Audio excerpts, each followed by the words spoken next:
जी बेटा, next question है हमारे पास, question number 28। The child was died. देखें, एक रूल याद रखिएगा, इंग्लिश लैंग्वेज का बड़ा सिंपल सा एक रूल है। अगर आप बर्थ लिख रहे हैं, अगर आप क्या लिख रहे हैं, बर्थ लिख रहे हैं, तो आपको पैसिव वॉइस सेंटेंस बनाना है। बर्थ को हम हमेशा किस में लिखते हैं, पैसिव वॉइस में, और डेथ को हम हमेशा किस में लिखेंगे, एक्टिव वॉइस में। ये बिल्कुल ऐसा है कि आप इल्लामा इकबाल या कायद आजम कैसे पढ़ते हैं, तो आप हमेशा उनकी बर्थ को किस में लिखते रहे। अगर आपको याद हो, हम ना 8th 9th 10th क्लास में कायद आजम इल्लामा इकबाल कैसे पढ़ते रहे, याद करते रहे, रट्टा मारते रहे, आज भी स्टूडेंट करते हैं। तो आप उसमें लिखते हैं Allama Iqbal was born, Quaid Azam was born. आप बर्थ को हमेशा इंग्लिश में किस में लिखते हैं, पैसिव वॉइस में, और डेथ को हमेशा किस में लिखा जाता है, एक्टिव वॉइस में। डेथ को मेंशन करने के लिए आप हमेशा एक्टिव वॉइस लिखेंगे, तो यहाँ पर वाज डाइड नहीं आएगा किसी भी सूरत। आप क्या लिखेंगे, the child died after 24 hours of horrible suffering. Correct option आपके पास कौन सा होगा, alpha.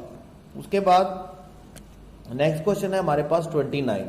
I am much happy, I am very much happy, I am too much happy. अब देखिए, मच हैप्पी हम नहीं लिखेंगे। वेरी और मच का रूल मैंने आपको बताया, वेरी और मच का रूल मैंने आपको बताया बड़ी डिटेल के साथ, कि वेरी का वर्ड हम यूज करते हैं पॉजिटिव डिग्री एडजेक्टिव के लिए, और मच का वर्ड हम यूज करते हैं कंपैरेटिव डिग्री के लिए, और वेरी का वर्ड हम यूज करते हैं आईएनजी फॉर्म के लिए, और मच का वर्ड हम यूज करते हैं ईडी फॉर्म के लिए। तो हैप्पी जो है ये पॉजिटिव डिग्री है, तो हम इसके साथ मच का वर्ड यूज नहीं करेंगे। मच या वेरी मच या टू मच यूज नहीं होगा। इसके साथ जो इंटेंसिफायर यूज होगा वो हमारे पास कौन सा होगा, I am very happy. Correct option आपके पास कौन सा होगा, डेल्टा। आपने याद रखना है, वेरी और मच के रूल को आपने बड़े अच्छे तरीके के साथ समझना है, बड़े अच्छे तरीके से नोट करना है और याद रखना है। बड़ा इंपॉर्टेंट रूल आपके पास वेरी और मच का। क्वेश्चन 30 है, सम प्रिमिटिव ट्राइब्स न्यू।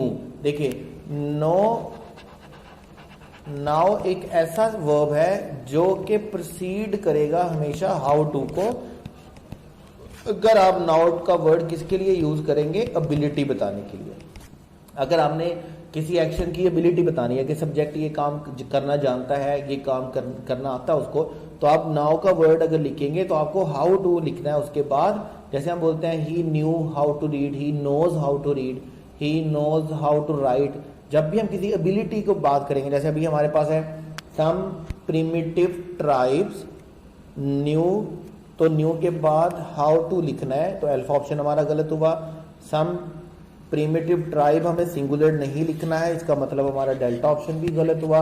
बाकी हमारे पास रह गया बीटा और Charlie. Some primitive tribes knew how to perform surgery long before नहीं होता। पास्ट के लिए आप याद रखेंगे, पास्ट के लिए हम हमेशा कौन सा वर्ड यूज करते हैं, अगो का। पास्ट के लिए हम कभी भी बिफोर का वर्ड यूज नहीं करते हैं। तो करेक्ट ऑप्शन आपके पास कौन सा होगा, बीटा। और मैं आपको दोबारा बताता चलूं कि ये जो एडवर्ब्स का टेस्ट है, ये टेस्ट नहीं है, ये रूल्स है। हर क्वेश्चन में एक अपना रूल है, और हर क्वेश्चन को आपने बड़े अच्छे तरीके के साथ कुछ बच्चों ने बड़े अच्छे तरीके के साथ नोट करके लिखा है। एक अलीपुर से बेटी है नाजिश, उसने बड़ा अच्छा किया। अभी मतलब थोड़ा सा लैक ऑफ टाइम था, जिसकी वजह से मैं उसको अपनी स्लाइड में शामिल नहीं कर सका। और हमेशा की तरह जो मेरी बड़ी प्यारी सी बेटी है, एक लाहौर से शीज़ा बेटी, वो बाकायदा तौर पर बड़े अच्छे तरीके से नोट्स उसने बनाकर सेंड किया एडवर्ब को, और आई होप सो कि नेक्स्ट जो नोट्स हैं वो भी वो बना के सेंड करेगी। तो मैनी ऑफ देम, जब हम देम की बात करेंगे तो इसका मतलब हम काउंटेबल की बात कर रहे हैं, तो काउंटेबल के साथ हम मच का वर्ड यूज नहीं कर सकते। काउंटेबल के लिए हमें मैनी का वर्ड यूज करना है। दूसरी बात है इनफ का वर्ड। इनफ का वर्ड हम अगर नाउन के साथ लिखेंगे तो कहां पर आएगा, नाउन से पहले, और अगर हम एडजेक्टिव और एडवर्ब के साथ लिखेंगे तो फिर हमारे पास कहां पर आएगा, उसके बाद में। तो यहां पर हमारे पास बिग है, तो हम इनफ बिग नहीं लिखेंगे, यहां पर हम क्या लिखेंगे, बिग इनफ। इसका मतलब अल्फा ऑप्शन भी क्या होगा, गलत हुआ। Many of them big enough to have होगा, टू हैज नहीं होता। करेक्ट ऑप्शन हमारे पास क्या होगा, डेल्टा। इनफ का वर्ड सेंटेंस में कहीं पर भी आए, अगर वो नाउन के साथ आता है तो नाउन से पहले आएगा, अगर एडजेक्टिव और एडवर्ब के साथ आता है तो एडजेक्टिव और एडवर्ब के बाद में आएगा, याद रखिएगा। और टू हैव नहीं होता, टू हैज नहीं होता, हमेशा क्या होगा, टू हैव होगा। आप जब भी कंपाउंड हेल्पिंग वर्ब बनाएंगे, लाइक आपने विल हैज कभी नहीं लिखना, आपने विल हैड कभी नहीं लिखना, आप हमेशा क्या लिखेंगे, विल हैव। आप कभी नहीं पढ़ेंगे कुड हैज या कुड हैड, आप हमेशा क्या पढ़ेंगे कुड हैव।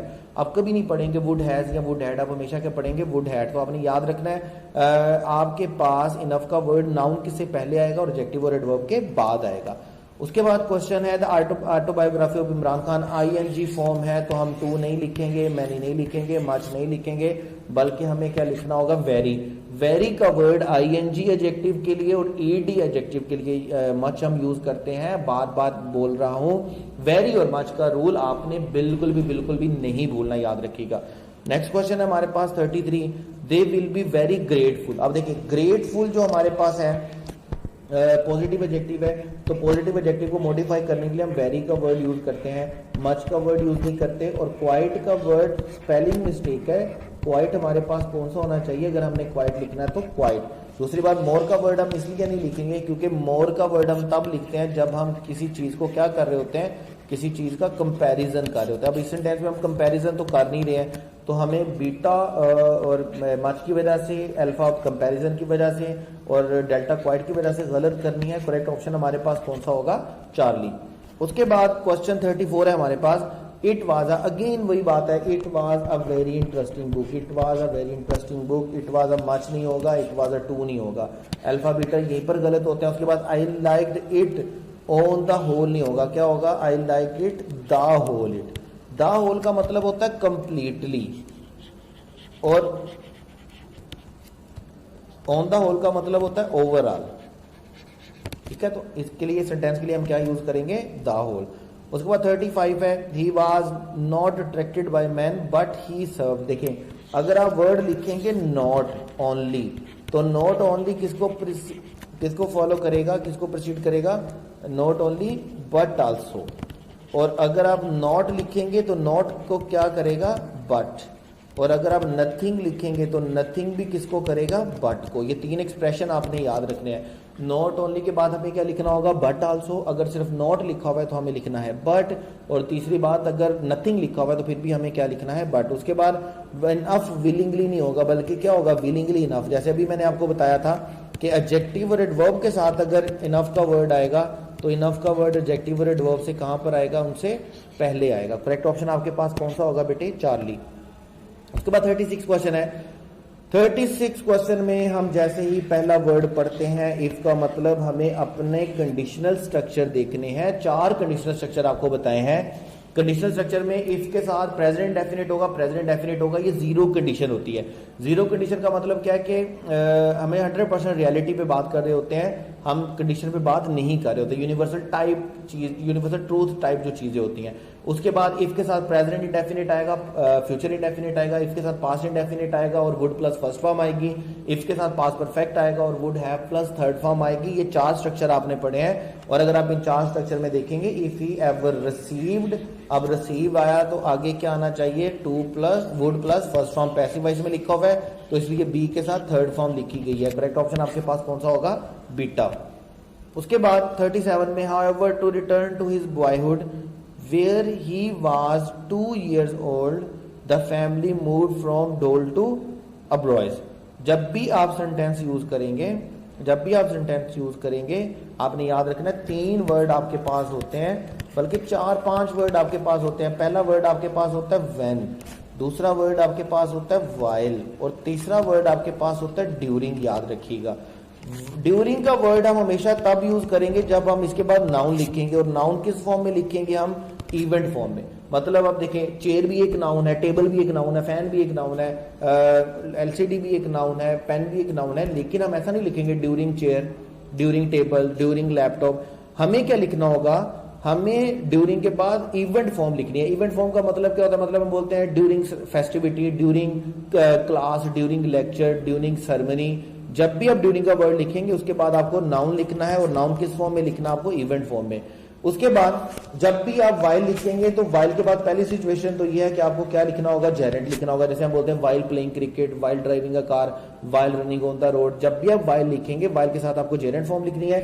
या दूसरी बात आपको बेटे क्या है कि आपको स्टेट एक्शन नहीं लिखना, बल्कि आपको क्या लिखनी है, स्टेट ऑफ बीइंग लिखना है। जब भी आप जेरेंट लिखेंगे या स्टेट ऑफ बीइंग लिखेंगे वाइल के लिए, और अगर आप एक्शन को मेंशन कर रहे हैं तो एक्शन को मेंशन करने के लिए आपको क्या लिखना होगा, व्हेन लिखना होगा। जैसे ही was 2 years old the family move, तो हमें यहाँ पर क्या लिखना है, व्हेन लिखना है, क्योंकि हम यहाँ पर किसको मेंशन कर रहे हैं, टाइम को। ठीक है, व्हेन का वर्ड हम टाइम के लिए भी यूज करते हैं, और दूसरी बात यह है कि वेयर का वर्ड हम किसके लिए यूज करेंगे, प्लेस के लिए यूज करेंगे। ये 3-4 वर्ड आपने याद रखने हैं। व्हेन का वर्ड टाइम के लिए यूज होता है, वेयर का वर्ड प्लेस के लिए यूज होता है, व्हेन का वर्ड एक्शन के लिए यूज होता है, व्हाइल का वर्ड जेरेड के लिए यूज होता है, व्हाइल का वर्ड स्टेट ऑफ बीइंग के लिए यूज होता है, ड्यूरिंग का वर्ड नाउन के लिए यूज होता है। और नाउन भी कौन सा होगा हमारे पास, इवेंट फॉर्म में होगा, हर नाउन से पहले ड्यूरिंग नहीं आएगा, याद रखिएगा। उसके बाद क्वेश्चन नंबर 38 है, इसको स्टार कर लीजिएगा। ये बना बनाया स्ट्रक्चर होता है। इंग्लिश हमें कुछ स्ट्रक्चर ऐसे देती है जिन स्ट्रक्चर्स को हम वायलेट नहीं कर सकते। लाइक हम बोलते हैं नॉट ओनली के साथ बट आल्सो आएगा, लेस्ट के साथ शुड आएगा, उसके बाद TW2 के साथ TO2 आएगा। हम स्ट्रक्चर को वायलेट नहीं करते कुछ स्ट्रक्चर को। और इसमें एक स्ट्रक्चर आपके पास कौन सा है, no less great was the economic advance. आपके पास सेंटेंस कौन सा है, no less great was the economic advance. Correct option आपके पास बेटे कौन सा होगा, अल्फा। इस स्ट्रक्चर को आपने इसी तरह याद रखना है, no less great was the economic advance. और अगर आपके पास ये जो आपका नाउन होगा वो काउंटेबल होगा, तो आप लेस की जगह पर कौन सा वर्ड यूज करेंगे, नो फ्यूअर का। उसके बाद 39 में नेवर, एक हेडिंग दीजिएगा आप अपने पास, एक नोट्स बनाने रूल बनाएंगे आप, और रूल के ऊपर आप लिखेंगे नेगेटिव स्टार्टर। नेगेटिव स्टार्टर का मतलब आपके पास क्या होता है, ये कुछ ऐसे सेंटेंस, कुछ ऐसे एक्सप्रेशन है, अगर इन पर सेंटेंस स्टार्ट होगा तो इनके फौरन बाद आपने हेल्पिंग वर्ब लिखना है, इनके फौरन बाद आपने सब्जेक्ट नहीं लिखना है। ये कौन कौन से वर्ड आपके पास, नेवर है, नॉट वंस है, क्लियरिंग इन द स्काई में एक वर्ड यूज हुआ है, ओनली ट्वाइस, ये भी इसमें शामिल है, इसमें हार्डली शामिल है, हार्डली के बाद इसमें स्कार्सली शामिल है, और स्कार्सली के साथ साथ इसमें बेयरली शामिल है। ये वो वर्ड हैं, अगर ये वर्ड सेंटेंस के स्टार्ट में आएंगे, अगर ये वर्ड सेंटेंस के स्टार्ट में आएंगे, नॉट अंटिल आएगा और नॉट ओनली आएगा। अगर ये एक्सप्रेशन, इनमें से कोई एक्सप्रेशन भी सेंटेंस के स्टार्ट में आएगा, तो उसके फौरन बाद आपने हेल्पिंग वर्ब लिखना है, आपने सब्जेक्ट नहीं लिखना है। Never have I seen such a fool in my whole life, whole the life नहीं होगा, बल्कि क्या होगा, होल लाइफ। करेक्ट ऑप्शन आपके पास कौन सा होगा, डेल्टा। 40th क्वेश्चन है, लास्ट क्वेश्चन है गालबन, he is very weak, he is too weak that he cannot pass exam, he is so weak that he cannot pass exam, he is so weak that he cannot pass exam। हमें क्या लिखना है, हम to के साथ that नहीं लिखेंगे। अगर हमें टू वाला स्ट्रक्चर लिखना होता तो हम क्या लिखते, TO2 + 2, he is too weak that he is too weak to pass the exam. हम सेंटेंस को कुछ इस तरह बनाते हैं, लेकिन यहाँ पर हमारे पास चूंकि सेंटेंस डिफरेंट है, हम वेरी के साथ डैट कभी भी नहीं लिखते हैं, हम सो के साथ डैट लिखेंगे, तो he is so weak that he cannot pass the exams properly होएगा, प्रॉपर। करेक्ट ऑप्शन हमारे पास कौन सा होगा, डेल्टा। देखिए अभी आपके पास जितना भी एडवर्ब्स हैं, जितने भी एडवर्ब्स हैं बेटे आपके पास, तो एडवर्ब्स के हवाले से मैंने आपको बताया, एडवर्ब्स के हवाले से मैंने आपको क्या बताया है कि आप देखिए, एडवर्ब्स के हवाले से मैंने आपको क्या बताया कि एडवर्ब्स का जो रूल्स है, ये जो 40 क्वेश्चंस आपको करवाए हैं, असल में ये 40 क्वेश्चन नहीं है, ये क्या है, ये 40 रूल्स है। आपको 1 बाय 1 करके इन रूल्स, सब रूल्स को नोट करना है, इन सब रूल्स को याद रखना है, बड़े इंपॉर्टेंट है, बड़े अच्छे तरीके से आपने इनको समझना है और करना है। और उसके बाद आपको 2 पार्ट्स ऑफ स्पीच आपके और रहते हैं, इसके बाद आपने उनके लेक्चर्स को भी देखना है, नोट करना है, सुनना है और इंस्ट्रक्शन पर अमल करना है, खासतौर पे प्रेपोजिशन के लिए। एक आपके पास प्रेपोजिशन रह गया है और एक आपके पास क्या रह गया है, कंजंक्शन।